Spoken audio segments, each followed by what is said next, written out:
Bonjour auditeurs et auditrices de Radio Taïwan International, ici Clément Tricot, vous écoutez un nouvel épisode de RTF, votre émission sur les relations entre Taïwan et la France. Aujourd'hui je vous emmène à Paris, dans un lieu prestigieux puisque nous allons nous rendre à l'Institut de France. Hier s'est déroulée la cérémonie de remise des prix de la 28e édition de la Fondation culturelle franco-taïwanaise qui est abritée dans cette académie des sciences morales et politiques depuis 1996.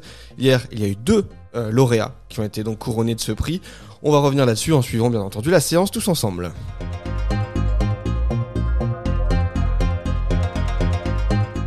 Le lieu est prestigieux, situé en plein cœur de Paris, juste à côté de la Monnaie de Paris, dans les magnifiques locaux de l'Institut de France au 23 quai de Conti à Paris, dans une salle magnifique, la grande salle des séances, toute remplie de boiseries superbes, avec des portraits de grands philosophes, des lumières, de bustes, mais aussi de statues. On est entouré de Racine, de Montesquieu ou encore de Voltaire, et tout ça pour une remise des prix solennels pour deux lauréats du prix de la Fondation culturelle franco-taïwanaise qui depuis 1996 décerne et attribue des prix à des personnalités, hommes ou femmes d'origine différente, taïwanaises et françaises, qui œuvrent, on va dire, par leur travail, que ce soit des artistes, des académiciens, des chercheurs, mais aussi d'autres horizons, qui œuvrent à renforcer, donc on va dire, les liens entre nos deux pays, Taïwan et la France. Je salue évidemment les lauréats dont nous allons entendre parler maintenant des prix 2024, donc M. Jean-Marc Terrouane, ici présent, et M. Ho Chong-Tsai. L'allocution inaugurale a donc été donnée par M. Jean-Robert Pitt, le président de l'Académie des sciences morales et politiques. Il n'a pas manqué de rappeler l'importance de la création de cette fondation culturelle franco-taïwanaise établie en 1996 sous l'égide de l'Académie des sciences morales et politiques. Il nous a rappelé devant une assemblée nombreuse, avec beaucoup de soutien des deux lauréats, mais aussi une délégation taïwanaise avec la présence du ministre de la Culture, Li Yuan, ou encore Madame Wang Sue, ministre adjoint de la Culture, ainsi que la représentante de Taïwan en France, Hao Pei-che. Et toutes ces personnalités étaient ici présentes à l'événement, et donc ont assisté à tout ça, cette délégation.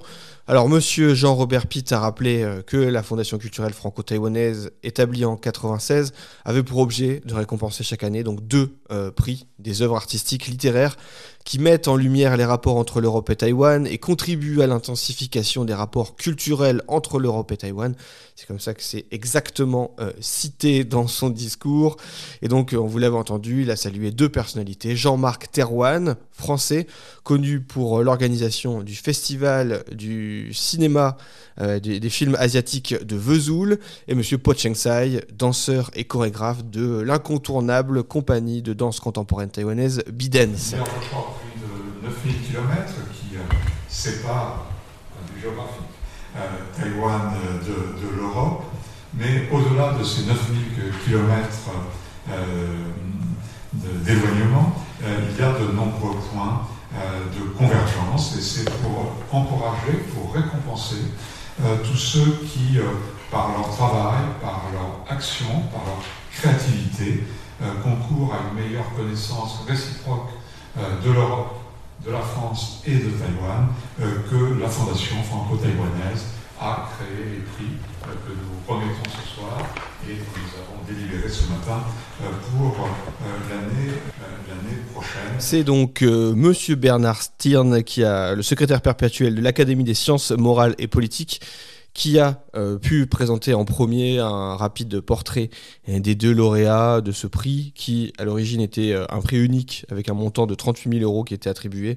Et depuis 2005, il y a deux prix de 25 000 € qui sont attribués à des candidats, on l'a dit, de toute l'Europe, mais aussi de Taïwan. Et donc je le laisse présenter rapidement les deux lauréats. Pour la 28e édition de la Fondation, le président l'a rappelé, les lauréats ont été sélectionnés à Taipei en septembre 2024, et il relève de deux champs artistiques, le cinéma et la danse.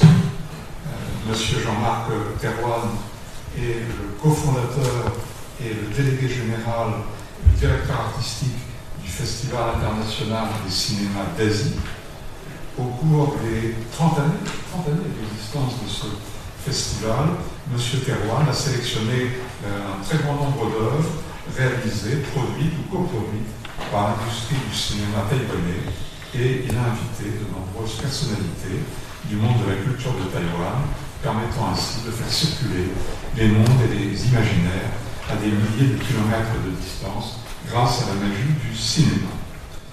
M. Tsai est né à Taïwan, il est chorégraphe, et il est directeur artistique de la compagnie B-Dance.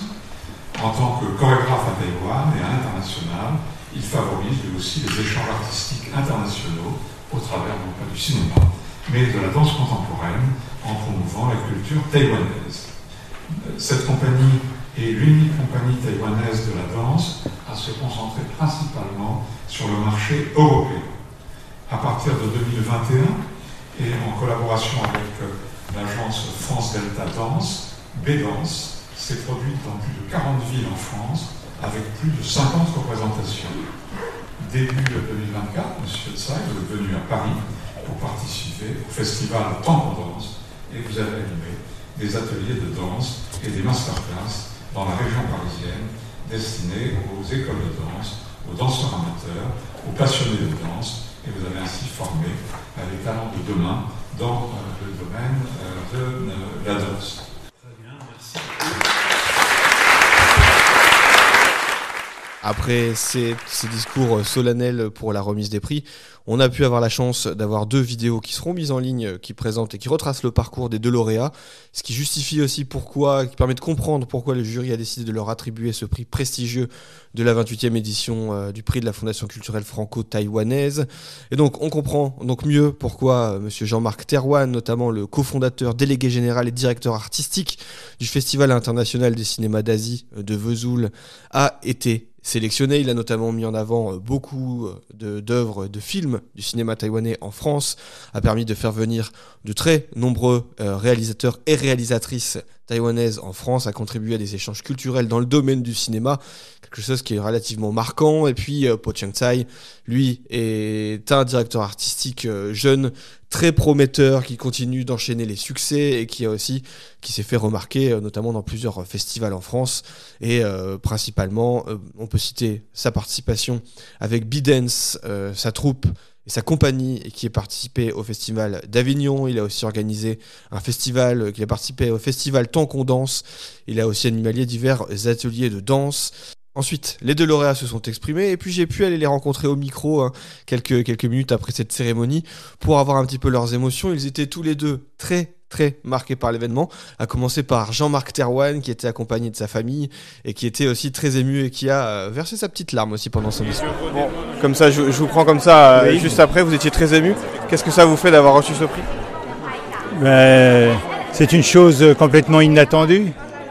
Ma mère me disait, citant les évangiles, n'attendez rien et tout vous sera donné de surcroît. On travaille toujours et encore. Et un jour, il y a une porte qui s'ouvre et une reconnaissance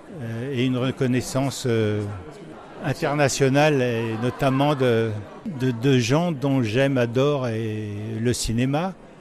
Et je me souviens de toutes ces rencontres avec Utsa Ulsen, qui est venu à Vesoul en 2006, et on s'était connus avant et on s'est revus après, et qui m'a présenté à Shuki, à Changshen et à tant d'autres grands artistes de la belle île La Formosa. Ça, c'est vraiment très touchant.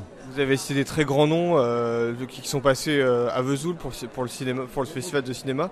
Oui. Ça a été le cinéma taïwanais, ça a été quelque chose d'important dans l'histoire de ce festival ?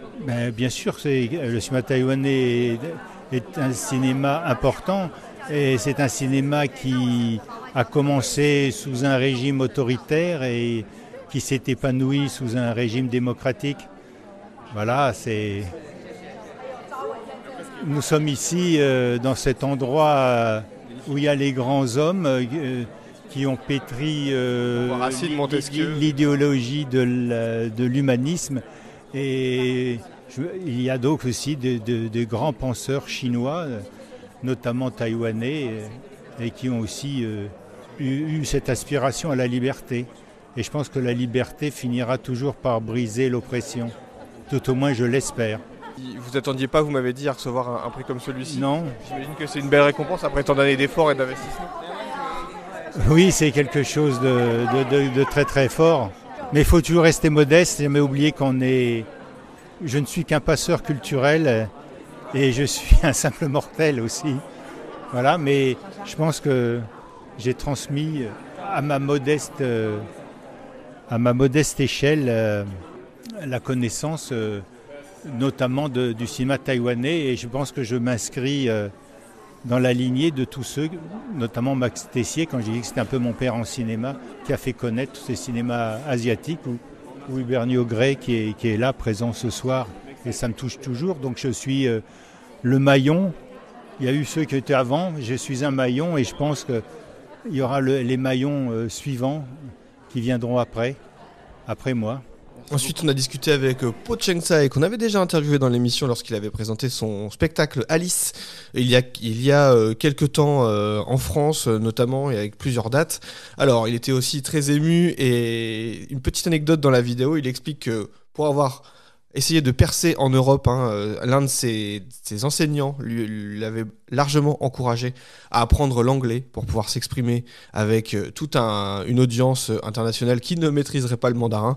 Et donc on a fait une petite interview en anglais pour s'amuser. Lui aussi, il était très ému. I feel amazing because normally being an artist, you have il explique avoir été très ému parce qu'artiste, pour lui, on reçoit ce prix plutôt quand on est plus âgé, on a plus de maturité professionnelle, à 50 ou 60 ans par exemple. Il pense qu'il faut peser, faire des grosses choses, des choses importantes, attendre aussi que le monde vous connaisse avant de pouvoir recevoir un prix. Et donc il pense que cette consécration lui donnera de la confiance, mais aussi des responsabilités à assumer, notamment pour le monde de la danse contemporaine. Maintenant la question c'est, qu'est-ce que je vais faire ensuite? The dance community, and what can I do after this award? I mean, I will keep trying, also, of course, and then I wish I can. L'idée pour lui, ça va être d'essayer de continuer à créer encore plus et encore plus. Il est un peu boulimique, on peut le dire. C'est quelqu'un qui est acharné, qui aime beaucoup et qui est passionné, qui n'arrête pas de travailler. Il va essayer de monter des niveaux, de tester des scènes différentes. Il veut découvrir de nouveaux théâtres, la vie, Chaillot. Il espère montrer sa danse à travers le monde, sa danse contemporaine, que ce soit pour une audience professionnelle, des danseurs pros, mais il espère toucher une audience beaucoup plus large et toucher le monde entier. Also for all the dancers. Il explique qu'il ne ressent pas forcément de connexion entre la France et Taïwan, mais que sans l'expliquer, à chaque fois qu'il vient en France, il a comme l'impression qu'il était né là avant, peut-être dans une autre vie, il s'y sent bien, et dès qu'il arrive à l'aéroport, il se sent presque comme chez lui.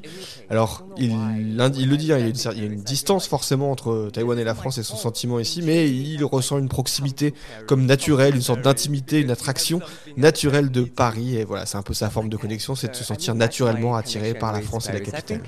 Congratulations. Thank you very much. Pour conclure sur ce bel événement, je me permets de citer le discours de Li Yuan, le ministre de la Culture taïwanaise qui était présent en France. Il s'est permis de citer André Malraux, le Premier ministre de la Culture français. Alors, André Malraux disait « L'art, c'est le plus court chemin de l'homme à l'homme ». Eh bien, le ministre taïwanais, lui, a voulu ajouter « L'art, c'est le plus court chemin entre Taïwan et le reste du monde ». Voilà, nous arrivons au terme de cette émission RTF sur les relations Taïwan-France avec la remise de ce prix de la Fondation culturelle franco-taïwanaise. Vous allez retrouver des liens sur la page de l'émission, et puis à savoir qu'à venir, dans les jours qui viennent, l'Institut a promis de mettre en ligne les 2 vidéos qui présentent les lauréats. Je les rajouterai dès qu'elles seront disponibles, mais de toute façon, elles seront sur le site directement officiel. Donc merci beaucoup, je vous donne rendez-vous bientôt. C'était Clément Tricot, portez-vous bien et n'hésitez pas à vous abonner au podcast, c'est très important pour l'émission.